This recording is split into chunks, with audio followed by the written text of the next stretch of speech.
The vision came during the most ordinary moment imaginable, sitting in traffic on the 405 freeway in Los Angeles. But what Jesus showed me about the last days will change everything you believe about the end times, because what I witnessed wasn't what any prophecy teacher has prepared us for. And what makes this vision so revolutionary is not what happens to the world in the last days, but what happens to the church. But before I begin my story, let me know in the comments where you are listening from and what time it is. I just want to know I'm not alone in this. And if you feel moved by what you hear, consider subscribing. It helps give me the strength to speak my truth. Now let's get into my story. I was stuck in bumper-to-bumper traffic, running late for a meeting about The Chosen, my mind occupied with scripts and schedules. The radio was playing, cars were honking, and the California sun was beating down through my windshield. It was completely mundane until it wasn't. The traffic didn't disappear. The sounds didn't fade. But suddenly I was experiencing two realities simultaneously. I was still sitting in my car on the 405, but I was also witnessing something that made my hands grip the steering wheel so tightly my knuckles turned white. What I saw in that moment would overturn every comfortable assumption about the last days. I was seeing the world as it would be in the final days before Christ's return. But it wasn't what I expected. There were no obvious signs of the apocalypse, no dramatic catastrophes that made everyone aware the end was near. Instead, what I saw was far more subtle and far more terrifying, a world that looked almost exactly like the one I was living in, except for one crucial difference. The church had completely transformed into something unrecognizable. Jesus' voice came, not from outside, but from within my consciousness. What you're about to see will change everything you believe about the last days. The church has not been taught to watch for signs in the world, but they've missed the most important sign of all, the transformation of the church itself into something I never intended it to be. The first thing Jesus showed me would expose the church's greatest deception. In the vision, I watched as churches across America and around the world continued to function exactly as they do today, services every Sunday, programs running smoothly, buildings full of people, budgets being met. But as Jesus allowed me to see beneath the surface, I witnessed something that made my blood run cold. The churches were full, but they were empty. The buildings contained crowds, but they lacked my presence. The services were polished and professional, but they were spiritually dead. The people sang about me, prayed to me, and used my name constantly, but they didn't know me. This is the sign of the last days that no one is watching for, Jesus explained. The church will not be persecuted into extinction, it will be deceived into irrelevance. It will maintain all the external forms of Christianity while losing all the internal reality of relationship with me. What Jesus showed me next about how this happened would reveal the church's fatal mistake. I watched as this transformation occurred gradually over time. It didn't happen through obvious apostasy or dramatic rebellion. It happened through 1,000 small compromises, each one seeming reasonable at the time, each one designed to make the church more appealing, more successful, more comfortable. Churches began to measure success by numbers rather than by transformation. They focused on attracting crowds rather than making disciples.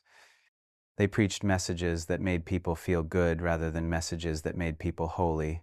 They created programs to meet people's needs rather than calling people to die to themselves. Look at this megachurch, Jesus said, directing my attention to a massive congregation I recognized. 10,000 people attend every weekend. The worship is powerful. The preaching is polished, the programs are impressive. By every metric the church uses to measure success, this is a thriving ministry. But as Jesus revealed what he saw, I witnessed something devastating. Yes, the church was successful by human standards, but it had become a religious entertainment complex rather than a training center for disciples. It attracted crowds but produced consumers. It provided religious experiences but prevented genuine transformation. The specific ways the church had been deceived would expose why the last days look nothing like what we expect. The deception of the last days, Jesus explained, is not that the church will be obviously evil or blatantly apostate. The deception is that the church will be successful, popular, and comfortable while being completely disconnected from me. They will have a form of godliness but deny its power. They will honor me with their lips while their hearts are far from me. I watched as this pattern repeated itself in church after church, denomination after denomination, movement after movement. They all maintained the vocabulary of Christianity, the rituals of Christianity, the structures of Christianity, but they had lost the reality of Christianity. Pastors preached about Jesus without knowing Jesus. Worship leaders led people in singing about intimacy with God while having no intimacy with God themselves. Church members attended services, served on committees, and participated in programs while never experiencing the transformation that genuine relationship with Christ produces. But what Jesus showed me next would reveal why this deception was so dangerous. The reason this is the sign of the last days, Jesus said, is that it creates a church that is completely unprepared for my return. They expect me to come back and rescue them from a world that has rejected me, but they don't realize that they have rejected me themselves, not through obvious rebellion, but through subtle substitution of religion for relationship. I watched as the last days unfolded in the vision, and what I saw changed everything I had been taught about the end times. Yes, there was tribulation. Yes, there was persecution. Yes, there were wars and rumors of wars. But the most significant development was not what was happening in the world, it was what was happening in the church. The church's response to the tribulation would expose the deadly consequences of their deception, as pressure increased on the church not through violent persecution but through cultural marginalization, economic pressure, and social ostracism. I watched as the comfortable Christianity that had been built over decades began to collapse. Churches that had been full on Sundays began to empty. Believers who had been confident in their faith began to fall away. Leaders who had been respected began to compromise. This is what happens, Jesus explained, when a church is built on comfort rather than on me. When pressure comes, it collapses because there's no foundation. The people have been taught to expect blessing and rescue, not suffering and refinement. They have been prepared for a Christianity that makes their lives better, not for a Christianity that costs them everything. I watched as church after church, faced with the choice between comfort and faithfulness, chose comfort.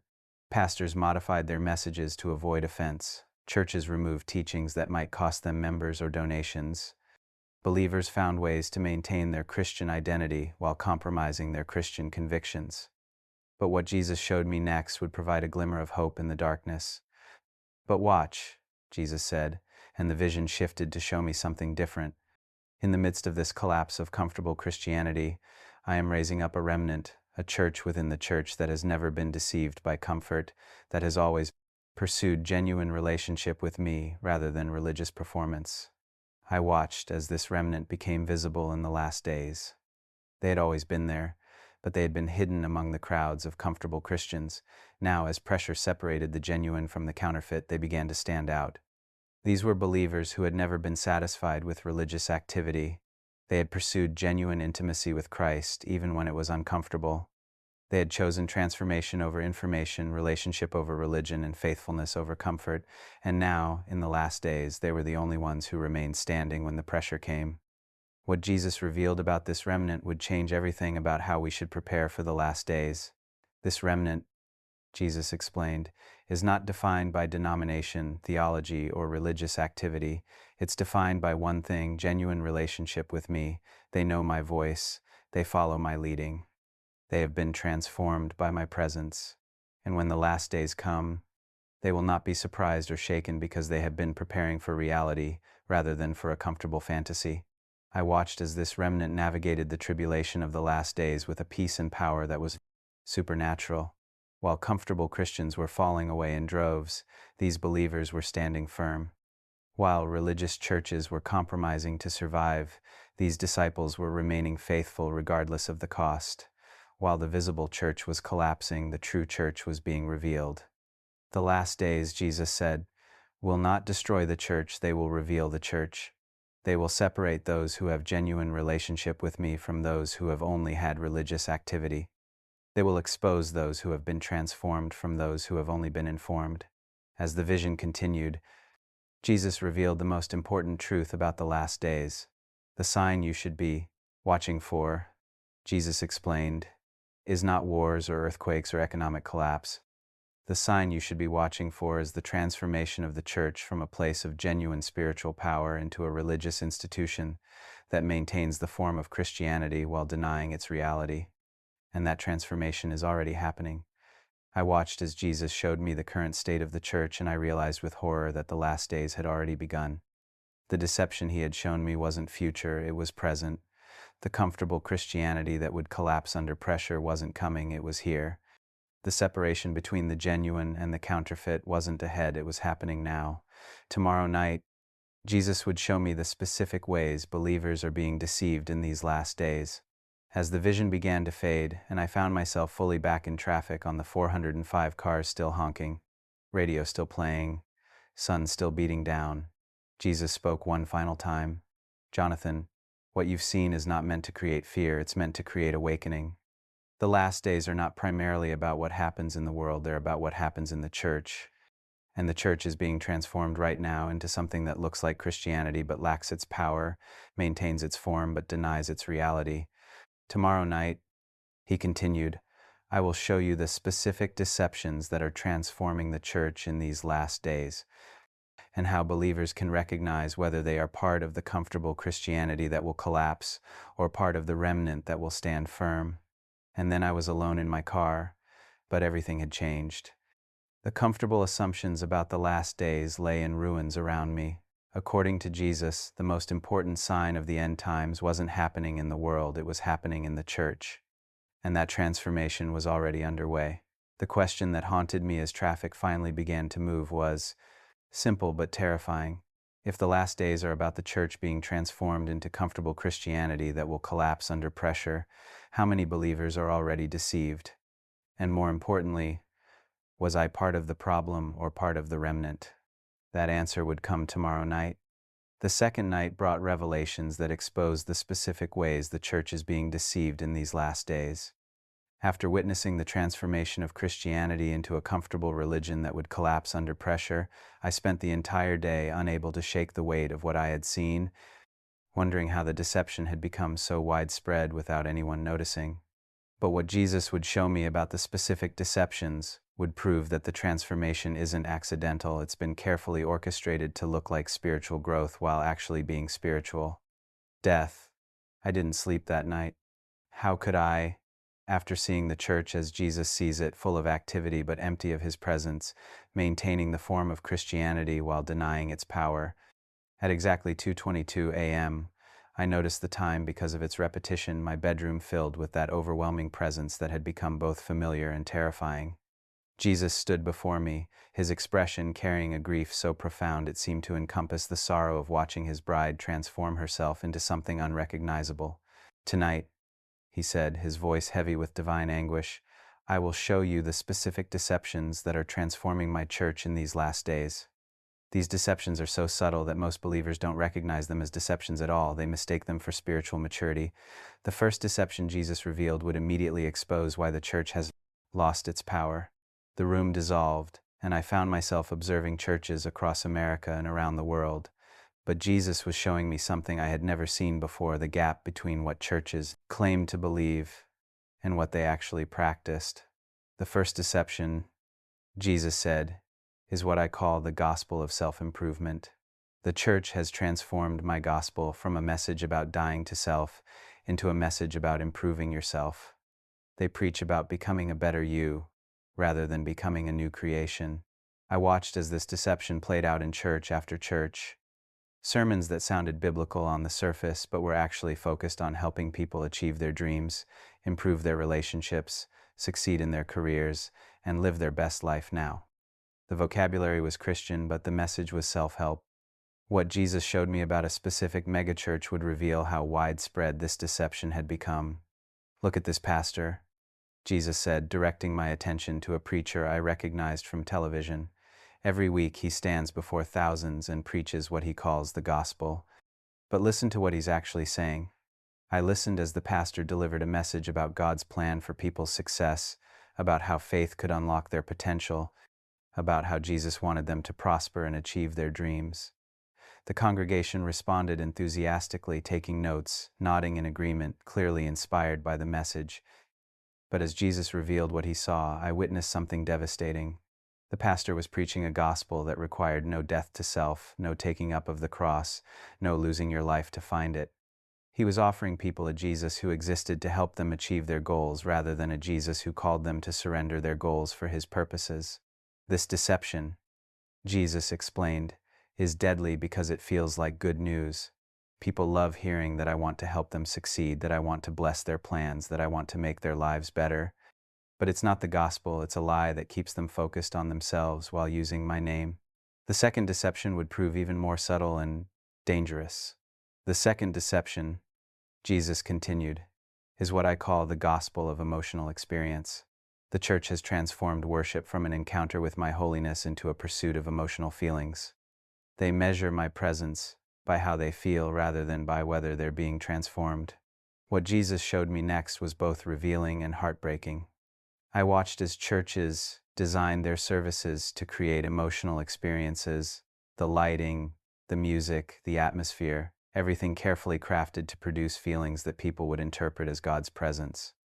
Observe this worship service, Jesus said, showing me a contemporary church where thousands were gathered. The music was powerful, the lights were dramatic, and the congregation was clearly experiencing strong emotions, hands raised, tears flowing, voices lifted in passionate singing. But as Jesus revealed what he saw, I witnessed something that made my heart sink. Yes, the people were experiencing powerful emotions. Yes, they felt something they interpreted as God's presence. But there was no actual encounter with His holiness, no conviction of sin, no call to transformation. They were experiencing an emotional high that they mistook for spiritual reality. What Jesus revealed about why this deception was so dangerous would expose a deadly pattern. This deception, Jesus explained, is deadly because it gives people the feeling of having encountered me without the reality of being transformed by me. They leave the service feeling spiritually satisfied, but nothing in their lives actually changes. They become addicted to the emotional experience while remaining unchanged in their character. I watched as believers who had been pursuing emotional experiences for years showed no evidence of actual transformation. They could describe powerful worship experiences, they could recount moments when they felt God's presence, but their lives looked no different than they had years before. They were experiencing religious emotions without experiencing spiritual transformation. The third deception would prove to be the most widespread. The third deception, Jesus said, his voice taking on particular intensity, is what I call the gospel of information. The church has transformed discipleship from a process of transformation into a process of education. They measure spiritual maturity by how much people know, rather than by how much they've been changed. What Jesus revealed next explained why churches could be full of biblically knowledgeable people who showed no evidence of transformation. I watched as Bible studies, seminary classes, and discipleship programs focused almost entirely on transferring information while never addressing the heart transformation that information was supposed to produce. Look at this Bible study, Jesus said, showing me a group of believers gathered around tables with their Bibles open, notebooks out, and pens ready. They were studying the book of Romans, discussing justification by faith, debating theological nuances, and demonstrating impressive biblical knowledge. But as Jesus revealed what he saw, I witnessed something devastating. These believers could explain the doctrine of justification, but they had never experienced the reality of being justified. They could discuss sanctification theologically, but they weren't being sanctified practically. They had extensive knowledge about transformation without experiencing transformation itself. The fourth deception would expose why the church has become so powerless. The fourth deception, Jesus continued, is what I call the gospel of tolerance. The church has transformed my call to holiness into a message of acceptance without change. They preach about my love while ignoring my holiness, about my grace while denying my call to repentance. I watched as this deception played out in churches that had redefined love to mean never making anyone uncomfortable, never calling sin sin, never demanding change. They had created a Jesus who accepted everyone exactly as they were and never asked them to become anything different. Observe this, pastor, Jesus said, showing me a preacher who was known for his message of radical inclusion and unconditional acceptance. He preaches what he calls the true gospel of grace, a message that God loves everyone exactly as they are and would never ask them to change. But, as Jesus revealed the reality, I saw that this pastor was preaching a gospel that offered acceptance without transformation, love without holiness, grace without repentance. He had created a Jesus who was so tolerant that he tolerated people remaining in bondage to sin, so accepting that he accepted people staying unchanged. The fifth deception would prove to be the most heartbreaking. The fifth deception, Jesus said, his voice now carrying infinite sadness, is what I call the gospel of activity. The church has transformed Christianity from a relationship with me into a list of religious activities. They measure faithfulness by how busy people are, rather than by how transformed they're becoming. What Jesus showed me next explained why churches could be full of exhausted, burned out believers who were doing everything right but experiencing nothing real. I watched as Christians filled their schedules with church activities, ministry commitments, and religious obligations while never developing actual intimacy with Christ. "Look at this woman," Jesus said, showing me someone I recognized as a faithful church member. "She attends every service, serves in multiple ministries, leads a Bible study, and is on 3 committees. Everyone considers her one of the most committed believers in the church. But as Jesus revealed her spiritual condition, I saw something that broke my heart. Yes, she was incredibly busy with religious activity. Yes, she was serving faithfully in multiple areas, but she had no actual a relationship with Jesus. She knew about him, she worked for him, she talked about him constantly, but she didn't know him. Her Christianity was a list of activities rather than a living relationship. As Jesus revealed these 5 deceptions, the most important truth began to emerge. These 5 deceptions, Jesus explained, are transforming my church in the last days from a bride preparing for her groom into a religious institution maintaining its programs. The gospel of self-improvement keeps people focused on themselves. The gospel of emotional experience gives them feelings without transformation. The gospel of information gives them knowledge without change. The gospel of tolerance offers acceptance without holiness. The gospel of activity keeps them busy without relationship. And the deadly aspect of these deceptions, he continued, is that they all feel like Christianity. They all use Christian vocabulary, maintain Christian activities, and create Christian communities. But they produce believers who are completely unprepared for my return because they've been taught a version of Christianity that requires no death to self, no genuine transformation, and no actual relationship with me. What Jesus revealed next would explain why these deceptions are so effective. The reason these deceptions work so well, Jesus said, is that they appeal to what people naturally want. They want to improve themselves rather than die to themselves. They want emotional experiences rather than character transformation. They want information rather than the hard work of applying that information. They want acceptance rather than the discomfort of change. They want activity rather than the vulnerability of intimacy. So the church, he continued, has given them what they want while calling it what I offer. They've created a comfortable Christianity that feels spiritual, looks successful, and requires nothing uncomfortable, and they've convinced millions of believers that this is what I died to give them. Tomorrow night, Jesus would show me how believers could escape these deceptions. As the vision began to fade, and I found myself back in my bedroom, Jesus spoke one final time, his words burning themselves into my consciousness. "Jonathan, what you've seen tonight explains why the church in the last days will collapse under pressure. These 5 deceptions have created believers who think they're spiritually mature but are actually spiritually infantile. They've been taught a Christianity that prepares them for comfort rather than for the cost of genuine discipleship. Tomorrow night," he continued, "I will show you how believers can recognize these deceptions in their own lives and churches, and what they must do to escape the comfortable Christianity that will fail them when pressure comes. What Jesus would reveal about escaping these deceptions would provide the only path to being part of the remnant that is self stands firm. And then I was alone in my bedroom, but the weight of what I had witnessed pressed down on me like a physical burden. The 5 deceptions, the gospel of self-improvement, emotional experience, information, tolerance, and activity were not future threats. They were present realities transforming the church right now. The devastating truth was becoming clear. The church in the last days would not be destroyed by persecution from outside, but by deception from within. And that deception was already so widespread that millions of sincere believers had embraced it without ever realizing they had been deceived. The question that tormented me was urgent and personal. How could believers recognize these deceptions in their own lives and escape the comfortable Christianity that would collapse when pressure came?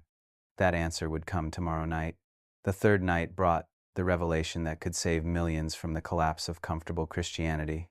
After witnessing the 5 deceptions, transforming the church in these last days, I spent the entire day examining my own life and ministry, wondering how deeply these deceptions had infected my own faith.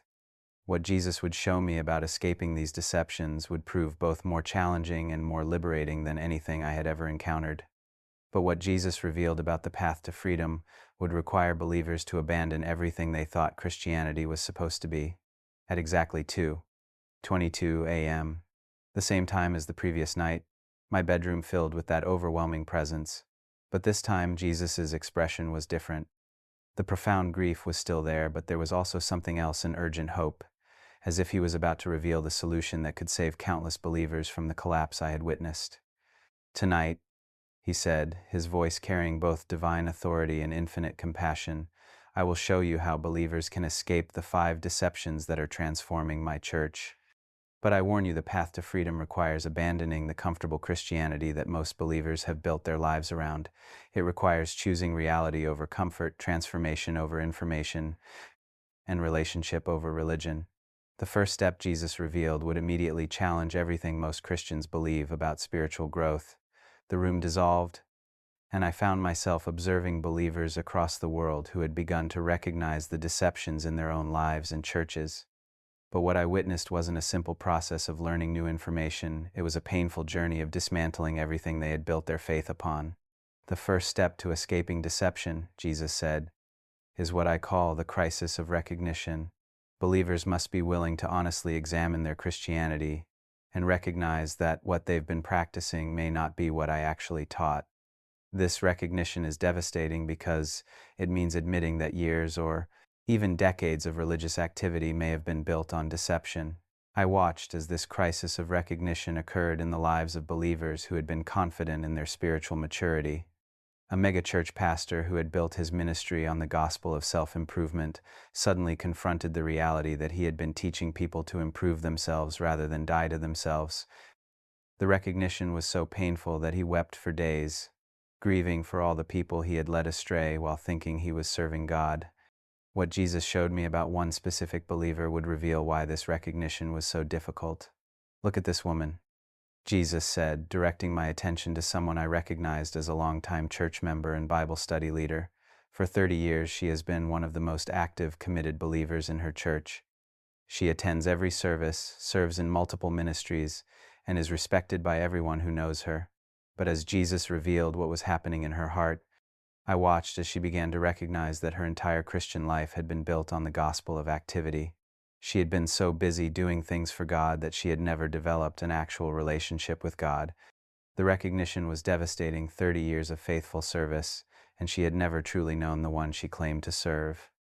"This crisis of recognition," Jesus explained, "is the first step to freedom because it creates the desperation necessary for genuine transformation. Those who are satisfied with their comfortable Christianity will never seek anything deeper. Only those who recognize they've been deceived will be willing to pursue the reality I offer." The second step would prove even more challenging. "The second step," Jesus continued, "is what I call the death of comfortable Christianity. Believers must be willing to abandon the version of Christianity they've been practicing, even if it's been working for them, even if it's made them successful, even if it's brought them comfort and satisfaction." What Jesus showed me next was both painful and liberating. I watched as believers who had recognized the deceptions in their lives began the difficult process of dismantling the comfortable Christianity they had built. It wasn't just about changing a few practices or adjusting their theology, it was about completely rebuilding their faith from the foundation up. A worship leader who had been pursuing emotional experiences rather than genuine transformation made the painful decision to step down from ministry. "I need to learn what real worship is," she explained through tears, "before I can lead others in it. I've been chasing feelings and calling it God's presence. I need to encounter His actual presence, even if it's uncomfortable, even if it doesn't feel the way I expect."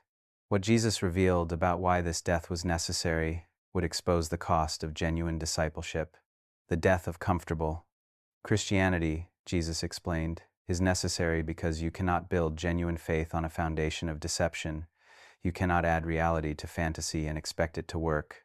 The comfortable Christianity that has been built through deception must die completely before genuine Christianity can be born." I watched as believers across the world began to experience this death. They stopped attending churches that preached the gospel of self-improvement. They abandoned the pursuit of emotional experiences that never produced transformation. They quit filling their schedules with religious activities that kept them too busy for actual relationship with God. They walked away from communities that offered acceptance without calling them to holiness. And the death was painful. They lost friendships with people who thought they were becoming judgmental or divisive. They faced criticism from church leaders who accused them of being too extreme. They experienced the loneliness of leaving comfortable communities to pursue something real. But they persisted because they had seen the truth, and they could no longer live the lie. The third step would prove to be the most transformative. The third step, Jesus said, his voice taking on an intensity that made the spiritual atmosphere vibrate with life, is what I call the pursuit of genuine encounter. Believers must learn to pursue actual relationship with me rather than religious activity about me. This means moving from knowing about me to actually knowing me, from serving me to loving me, from performing Christianity to experiencing transformation. What Jesus revealed next gave me hope for every believer trapped in the deceptions of comfortable Christianity. I watched as those who had died to their comfortable faith began to experience something they had never encountered before: genuine intimacy with Christ that produced actual transformation. "Observe this man," Jesus said, showing me a former seminary professor who had spent decades teaching about God without truly knowing God. He had extensive theological knowledge, impressive credentials, and a reputation for biblical scholarship, but he had never experienced genuine encounter with me. But now I watched as he pursued that encounter with desperate hunger. He stopped focusing on accumulating more information and started seeking actual relationship. He spent hours in prayer, not reciting requests, but learning to recognize God's voice. He read Scripture not to analyze it academically, but to encounter the living God through it. He pursued transformation not through willpower, but through surrender to the Spirit's work. And slowly, painfully, beautifully, he was transformed, not through religious activity or theological study, but through genuine encounter with the living Christ. His character began to change. His priorities shifted. His motivations were purified. He was becoming a new creation, not through self-improvement, but through death and resurrection. The fourth step would reveal what genuine Christianity actually looks like. The fourth step, Jesus continued, is what I call the practice of daily dying. Believers must learn that genuine Christianity is not about improving yourself or having emotional experiences or accumulating information or being accepted or staying busy. It's about daily choosing to die to yourself so that I can live through you. I watched as believers who had escaped the deceptions began to practice this daily dying. Every morning they consciously surrendered their plans, their desires, their will to Christ. Throughout the day they chose to respond to situations not from their natural reactions, but by allowing Christ's nature to respond through them. Every evening they examined their hearts, confessing the areas where they had lived by their own life rather than by His life, and the transformation was undeniable. These weren't people who were trying harder to be good Christians. They were people who were being transformed into new creations. They weren't performing Christianity, they were experiencing it. They weren't maintaining religious activity, they were living in genuine relationship with the living God. The fifth step would prove to be the most crucial for surviving the last days. The fifth step, Jesus said, his voice now carrying the weight of eternal significance, is what I call the formation of genuine community. Believers cannot survive the last days alone. They must find others who have also escaped the deceptions and are pursuing genuine transformation, and together they must form communities built on reality rather than on comfortable religion. What Jesus showed me next was the most hopeful aspect of the entire vision. I watched as believers who had escaped the deceptions began to find each other. They weren't forming new denominations or starting new movements, they were simply connecting with others who were pursuing the same reality they were pursuing. These communities looked nothing like the comfortable churches they had left. They were smaller, messier, more vulnerable. There were no professional programs, no polished services, no impressive buildings. But there was something these communities had that the comfortable churches lacked: the actual presence of God. This is the remnant, Jesus explained, that will stand firm in the last days. Not because they're perfect, not because they have everything figured out, not because they're more spiritual than others, but because they've built their faith on reality rather than on comfortable deception. When pressure comes, they won't collapse. because they've already died to the comfortable Christianity that pressure would destroy. As the vision reached its climax, Jesus revealed the most important truth of all. The last days, Jesus said, will separate those who have genuine faith from those who have comfortable religion. The 5 deceptions I've shown you, self-improvement, emotional experience, information, tolerance, and activity, have created a church that looks successful but is spiritually dead. When pressure comes, that church will collapse. But those who escape these deceptions, he continued, those who are willing to die to comfortable Christianity and pursue genuine transformation, they will be the remnant that stands firm. They will be the light in the darkness, the salt that hasn't lost its flavor, the church that I actually intended to build. What Jesus revealed next would provide hope for every believer. Right now, Jesus said, his presence filling the space with transforming light, any believer can begin the journey from comfortable Christianity to genuine faith. They can experience the crisis of recognition, die to their comfortable religion, pursue genuine encounter with me, practice daily dying, and find genuine community with others who are on the same journey. This path is not easy, he continued. It requires abandoning everything that feels safe and comfortable. It means being willing to be misunderstood, criticized, and rejected by those who are still trapped in comfortable Christianity. It means choosing reality over comfort, transformation over information, and relationship over religion. As the vision began to fade and I found myself back in my bedroom, Jesus spoke one final time, his words burning themselves into my consciousness. Tell them that the last days are not primarily about what happens in the world, they're about what happens in the church. Tell them that the church is being transformed right now through 5 deadly deceptions, and that transformation will produce a Christianity that collapses when pressure comes. But tell them also that escape is possible for anyone willing to abandon comfortable Christianity and pursue the reality I offer. His final words would change how I understood my calling.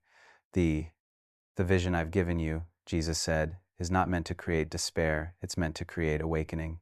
Yes, the church in the last days will largely be deceived by comfortable Christianity. Yes, most believers are unprepared for the pressure that's coming. But there is a remnant being formed right now, believers who are escaping the deceptions and pursuing genuine transformation. Your calling is to help others recognize the deceptions and find the path to freedom. And then I was alone in my bedroom, but everything had changed. The vision of the last days had become a message of hope. Yes, the church was being transformed by deadly deceptions. Yes, comfortable Christianity would collapse under pressure, but escape was possible for anyone willing to take the 5 steps Jesus had revealed. The truth that will stay with me forever is this: the last days will reveal the difference between comfortable Christianity and genuine faith. Those who have built their lives on the 5 deceptions, self-improvement, emotional experience, information, tolerance, and activity will collapse when pressure comes. But those who escape these deceptions through recognition, death to comfort, pursuit of genuine encounter, daily dying, and genuine community will be the remnant that stands firm. The choice is available to every believer right now, but it requires abandoning everything that feels safe and comfortable to pursue the reality that Jesus actually offers. The 5 steps are clear. Experience the crisis of recognition that exposes the deceptions in your faith. Die to the comfortable Christianity you've built, even if it's been successful. Pursue genuine encounter with Christ, rather than religious activity about Christ. Practice daily dying to yourself so Christ can live through you. Find genuine community with others who are on the same journey. These steps will prepare you not just to survive the last days, but to be part of the remnant that stands firm when comfortable Christianity collapses. The last days are not coming, they're here. The deceptions are not future threats, they're present realities. The choice is not whether to prepare someday, it's whether to begin the journey today. And that journey, though difficult and costly, is the only path to being part of the church that Jesus is actually building, rather than the comfortable Christianity that will collapse when pressure comes.